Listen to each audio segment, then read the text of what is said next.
Let's talk about these two locations.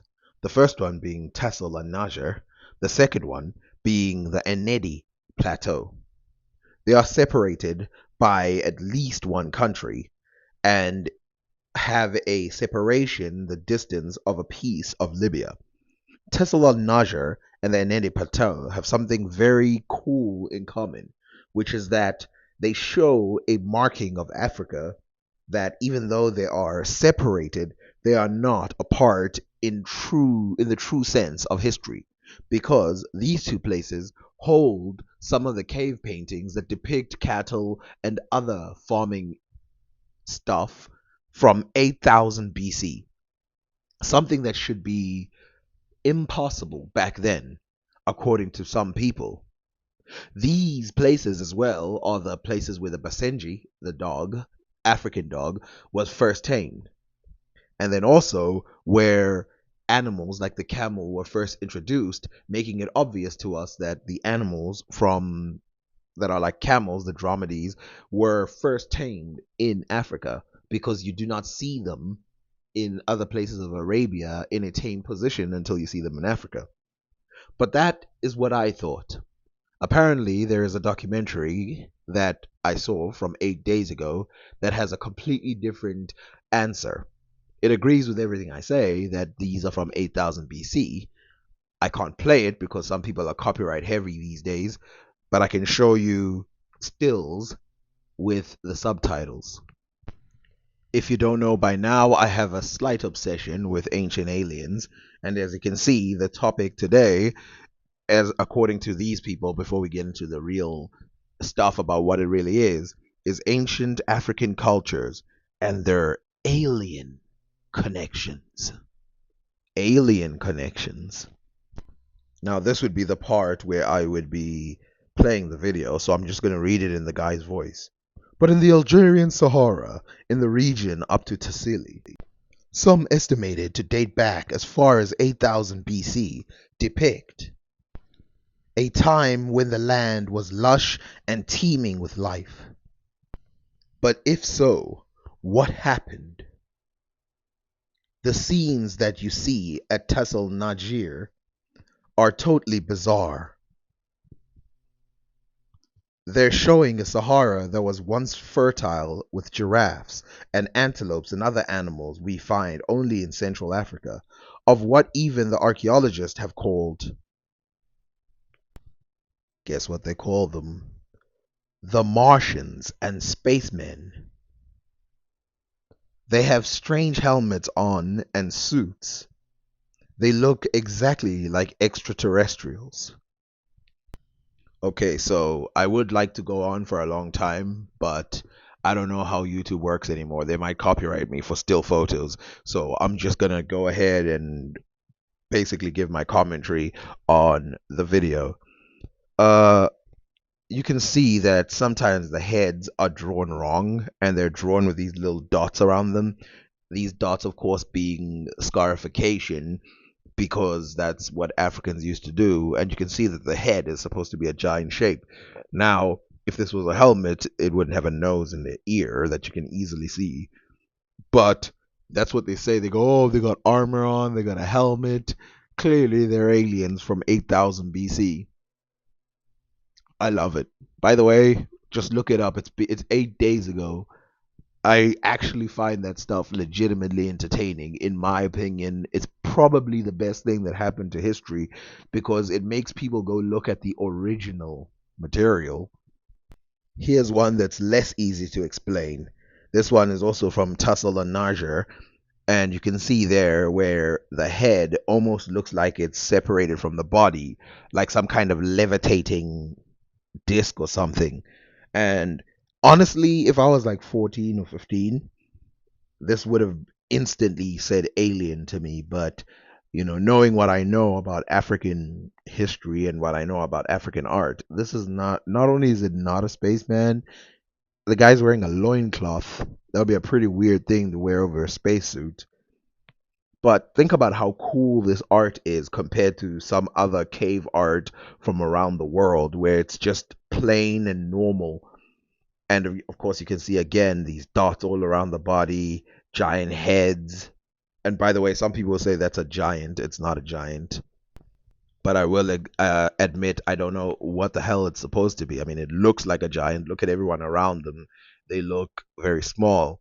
My estimation is that it's the first play with perspective in Africa, where they realize that when people are standing real close, they're very big, and when people are standing far away, they look very small. Now, some people I know will not want to accept that because, that would make Africans seem like they're very clever. But I mean, think about it. Look how, even though the other guys are smaller, right? They look smaller than the other guy. Look how far away they look. It almost, it almost looks like this person traced this image, even though he didn't, because the proportions are still a little bit off. I want to know what he's holding in his hand, is what I really want to know. Now, other spaceman type, as they call them, are these. Now, again, this would be more convincing if they weren't wearing all kinds of loincloths over this quote unquote spaceman outfit. The circle clearly represents, I guess, what in Europe they'd call naive art, but I can clearly see that it's made on purpose. Like, this isn't because it was naively done. This was made on purpose. The one where the head is not even attached to the body makes it obvious. This is from the Enedi Plateau, and you can see here that some of these are actually hats that you would find in Africa today, like sort of like what Jewish people wear on their head, but then do that, put a rope on it, and make it out of straw. That's how this hat really looks like, and you can see here that it's the same type of people because they got all these dots around their body. This is the real story about who these people really are. Now let's recheck these places so that we can remind ourselves how far away or close they are to each other. The Enedi Plateau, you can see over there, is right next to Mount Mara and next to Faya, Bilma, Zar, and then, of course, Agar, and then Tussle and Naja. This in between region is the most curious region because there's Niger right there, and then there's Algeria. So the connection between them is so close, even though the Enedi Plateau is the furthest part of Chad, touching Sudan, by the way. So what if we get closer? What if we look at the Tibesti region mountains? And we can see that, first of all, let's mention two things that are very important about this, which is clearly these are done on natural rock formations, which makes it obvious that these people at least partially lived in natural rock. But unlike other people who lived in caves and stuff like that, it's possible that these people actually built with the rock themselves, and they actually were a bit more sophisticated than other people. Now remember, there's desert in a lot of these regions. Like you can see there, Tibetsi mountains located with the brown stuff, the Tessel, Niger, the Tenir Desert, the Enedi Plateau. The weird thing is, those places preserved a lot of these things. So this is from the Tibeti region, and you can see these women who look like they have hammerhead uh, things for heads. And you can, the strange part is also how easily you can tell the difference between females and males. Like the females tend to wear dresses while the men tend to wear loincloths. But there's no reason why in history it should be so easy to tell the difference between the two. Some of the oldest pottery discovered that also bears these similar patterns that you see all over these animals and stuff like that are these. Now, here's the thing about Africa, which I love these paintings for, because it's like, as someone who, I'm not an artist, but someone who likes art, I like the idea that if you wanted to dig into the history of Africa in order to depict Africa, you don't need to look outside of Africa. You can look inside of Africa and you will find symbols, shapes, and now these Anedi places. Because let's read, because the Anedi Plateau and the Tesla Niger, remember, a lot of them are only recently added as real archaeological sites. From the Smithsonian Magazine, we read last July, the United Nations Educational, Scientific, and Cultural Organization officially added part of the Enedi Massif in the African nation of Chad to its World Heritage List. While the global body may have respect for the nature landscape, of cliffs and canyons, inscripted inscribed with one of the largest collections of ancient rock in the Sahara, it seems a few locals don't feel the same. The BBC reports that some of the area's ancient cave paintings and rock art have been defaced by vandals. According to the BBC, the graffiti artists wrote their names in French and Arabic over some of the paintings. According to AFP, the last description is dated January of this year. Authorities believe local youth are involved in the crime. The nation's cultural minister, Mohammed Salah Harin, calls the act a tragedy. It's an African story, and they wanted to destroy that, he tells the BBC. That's why I'm talking about a tragedy, because it's part of us. Experts have been deployed to Enedi to assess the damage, and the UN representative for culture in Chad, that name, tells the BBC he believes the paintings could be repaired. According to Raw Moon at Atlas of Wonders, the Enedi Plateau is an arid region full of sandstone arches, spires, and bridges similar to formations in southern Utah. African Geographic reports that more than 100 rock art sites have been discovered on the plateau, some of which date back to 8,000 years ago. The rock art shows a very different world than the arid desert that now surrounds the rocky Enedi. The art includes animals like cheetahs, giraffes, elephants, and rhinos. It also depicts communities of people living on the plateau and shows dancing warriors and herdsmen tending cattle. Now, think about what I just said or what I just read. So, by their estimation, it's about 8,000 years ago. Some people say 8,000 BC, but if we just go by their estimation, that's about 6,000 BC. 6,000 BC. Remember, we see cattle and all of that being painted beautifully in Egypt at about what, like 3,000 BC? This is 6,000 BC. If you ever wanted a something to protect, this is it. And of course, as the guy mentioned, they're already at it. They're already the French and Arabs, or people who are agents of foreign nations, are at it trying to destroy it, trying to take away things that prove the sophistication of Africa. 6,000 BC.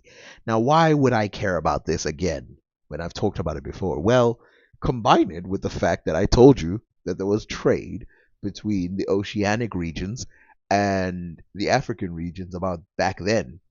Proof that there was people who were interested in farming.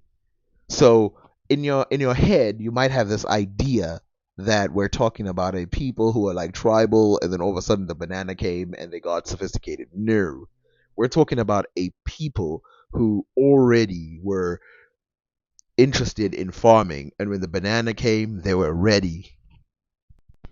Now, still in Chad, we have this image right here, which in my head, in my image, rather than looking like Martians or whatever, I think another, I'd say maybe wacky theory, but it's interesting to explore, would be that their heads kind of look like mushrooms, and that might be one of the, let's say, hypotheses to go down if you wanted to play with this concept. My idea would be that, in fact, I have no idea, but my guess would be, if I combine African culture and I combine it with this, that this is a combination of some kind of nature, maybe trees or something, and human beings, and they're trying to show like a fusion of the two. I mean, if you look at the cattle, they're drawn perfect. So it's not like these people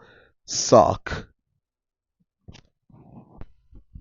In history, it can be fairly difficult to tell which art came first and which art came later, especially if you're talking about cave paintings. Now, this one looks very similar to all the others in the sense that they have a general round head. Something looked like an antenna coming out of the person's head. They're holding one of these, uh, I, I guess it's called a knobkiri or a mace. I don't know what they call it in English. He's holding that in his hand, so it's probably typical of the older Enedi pictures. So is this one. I don't know what that speech bubble looking thing is supposed to be. I don't know, like they're hatching an alien or something. But you can also see someone almost attempting to milk a cow there. You see all of this, so this must be one of the older ones. But the newer ones you can actually tell because they have like horses, they have wheels. This one is older as well, but the style you'll notice changes over the time. Quick question. If you have cattle, what else do you have? A quick second to think about it. That's right, some kind of enclosure to keep the cattle from wandering off. This enclosure, guesstimation, would say that it was probably made of wood somehow, which means they must have been at least crafting with wood and creating some kind of barrier back in the day. This is 6000 BC yet again. Now, it may seem like, what the hell, cattle? That's such old technology. But remember, cattle was the order of the day up until like 200 years ago. It was the thing compared to any other thing. Even money couldn't compare to cattle because, you can't really eat money. And cattle, you don't really just eat it. You don't just put it in your mouth and there you go. There goes the cattle. It's for milk, it's for labor, it's for, I mean, in some cases, it's money. In some cases, it's gift giving, entertainment. I don't know. There's just too much you can do with this. Now, the greatest gift to this region, Africa really, is the giraffe. And why is that? Because the giraffe is probably the only animal that I've seen that is fully accepted as purely African.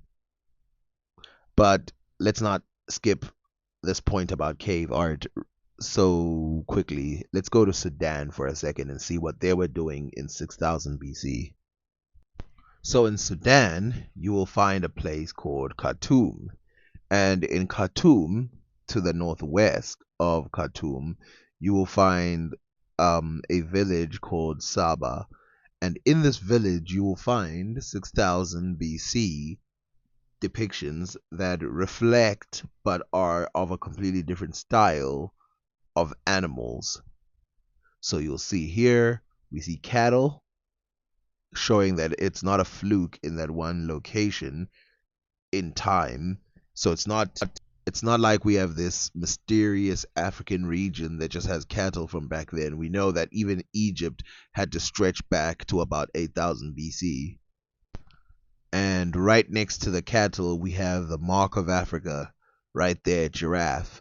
And it to this day, it makes me think like, how come Africans never tamed this animal? Like, did nobody at any point think, there could be some use to such a beast? I don't even know if you can ride it. I mean, I know you wouldn't want to put a thing around its neck, but yeah.